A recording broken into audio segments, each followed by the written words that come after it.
6/28/26. We have this grill. It was working great. Somebody left the knob on, and then I think I must have changed the tank, and then now it comes out really slow.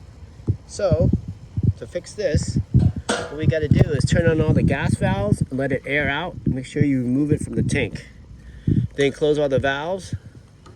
So now you're back to square one. Blow your thing, make sure it's clean. Connect it like normal. Now, the secret, after you tighten it, is to open this valve out slowly, not fast, slowly. So when it pressurizes, it activates everything gradually.